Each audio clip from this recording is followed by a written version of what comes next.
পঞ্চম শ্রেণীর গণিত বইয়ের আজকের ভিডিওতে আলোচনা করব 12 অধ্যায়ের 139 পৃষ্ঠা। তো এখানে সময়সূচি নিয়ে একটু বিস্তারিত আলোচনা আছে, যে 24 ঘন্টা সময়সূচি।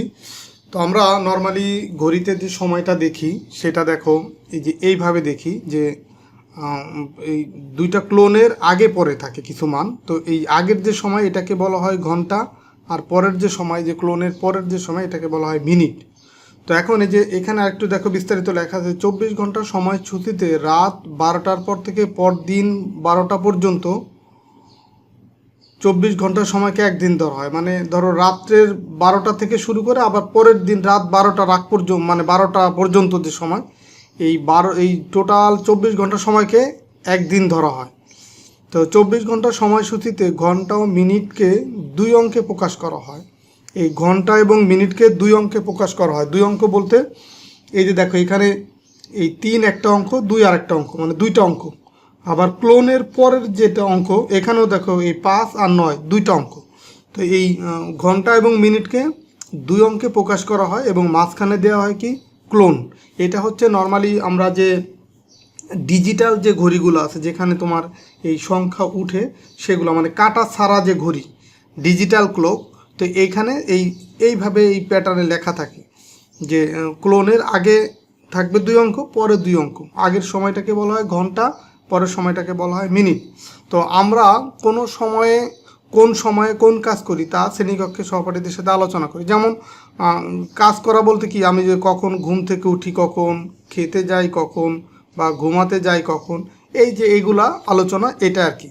তো এখন দেখো এই যে আমি প্রতিদিন, এখানে রেজা বলতেছে যে আমি প্রতিদিন সকাল এই 6টায় উঠি। এই 6টায় দেখো এই যে 6, তারপরে হচ্ছে ক্লোন, তারপরে হচ্ছে 2টা শূন্য। এখন এইখানে যে 6, এটা তো 1 অঙ্ক।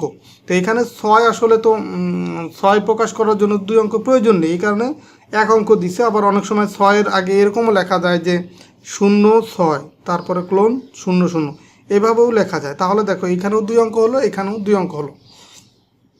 আবার দেখো রাত 10টা 15তে সময়, 10টা 15তে সে ঘুমাতে যায়, এইখানে দেখো 2 অঙ্ক আছে।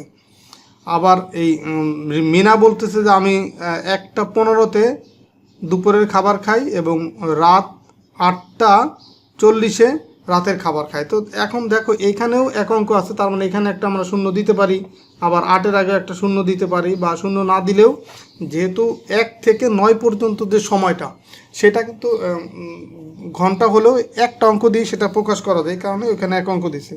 আর যখনই তোমার এই 9-এর পরের মান হয়ে যাবে 10, 11, 12, তখন কিন্তু তোমার এই 2 অঙ্ক লাগবে প্রকাশ করার জন্য।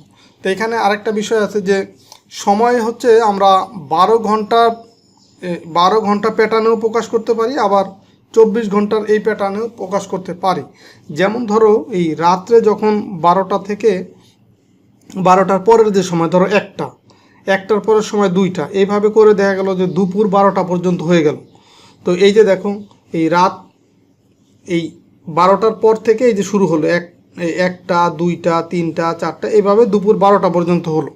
তো দুপুর 12টার পরের যে সময়, সেটা যদি আমরা 12 ঘন্টা সময় ব্যবধানে প্রকাশ করি, মানে 12 ঘন্টার নিয়মে, তাহলে এই দুপুর 12টার পরে হয় কি 1টা 2টা আবার এইভাবে শুরু হয়, মানে 1টা 2টা 3টা 4টা এইভাবে করে শুরু হয়, আবার রাত 12টার আগ পর্যন্ত, মানে 11টা 59 পর্যন্ত এইভাবে চলতে থাকে।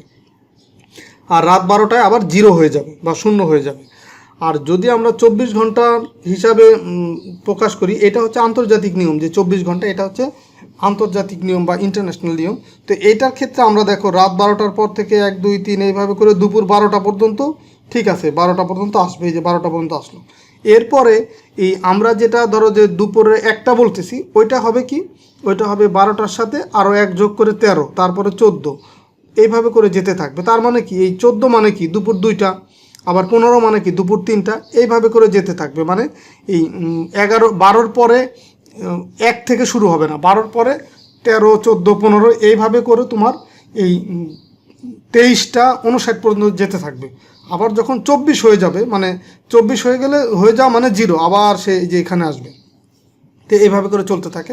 তো এখানে আরও কিছু উদাহরণ এখানে দেওয়া আছে, যেমন এই 12 ঘন্টা সময়সূচিতে দেখবো যে সকাল 6টা এইভাবে প্রকাশ করা যায়। 12 ঘন্টা সময়সূচি অনুযায়ী সকাল 6টা, আবার 24 ঘন্টার সময়সূচি অনুযায়ীও সকাল 6টা কিন্তু 6টাই, মানে দুপুর 12টার আগ পর্যন্ত এই 24 ঘন্টা আর 12 ঘন্টার সময়সূচি একইভাবে প্রকাশ করা হবে। কিন্তু যখন দুপুর 12টার পরে চলে যাবে তখন চেঞ্জ হয়ে যাবে। যেমন দেখো এখানে দুপুর 1টা, এটা হচ্ছে 12টার সময়সূচি অনুযায়ী এখানে 1টা, আর 24 ঘন্টার সময়সূচি অনুযায়ী এখানে হবে 1টা না, এখানে হবে 12 যোগ 1, মানে এই 1 যোগ হবে 12-র সাথে, তার মানে এইখানে হবে 13টা। আবার দেখো 12 ঘন্টার সময়সূচিতে রাত 12টা, এই 12 ঘন্টার সময়সূচি অনুযায়ী দেখো যখন রাত 12টা বাজে, এই যে এই 11:59 বা রাত, তারপরে রাত 12টা যখন বাজলো, এই 12টা যখন বাজবে তখন সেটা 24 ঘন্টার সময়সূচি অনুযায়ী তখন হয়ে যাবে 0, মানে শূন্য হয়ে যাবে। এটা মানে 12 ঘন্টার সময়সূচি অনুযায়ী দুপুর 12টা বাজবে, আবার 1টা 2টা 3টা করে আবার 12টা পর্যন্ত যাবে।